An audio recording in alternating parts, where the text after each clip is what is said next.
What is up guys, welcome to a brand new video of Absolute Digital. In this video I will show you how you can add highlights on Instagram. So let's start this video by launching the Instagram app. When the app is launched, you will see your profile icon on top left corner. Now tap on that and your camera will open. Now I'll just quickly click a picture. Now if you want to add an element, then you can add here. I'll just quickly draw some lines. When you are done, tap done and then tap send to on bottom right corner.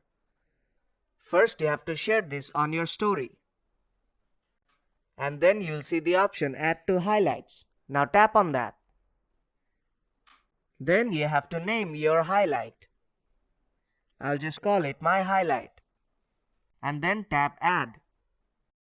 And then tap done. And that is how you can add highlights on Instagram. So if you find this video helpful, then do drop a like. And make sure to subscribe for more tutorials. I will see you in the next one.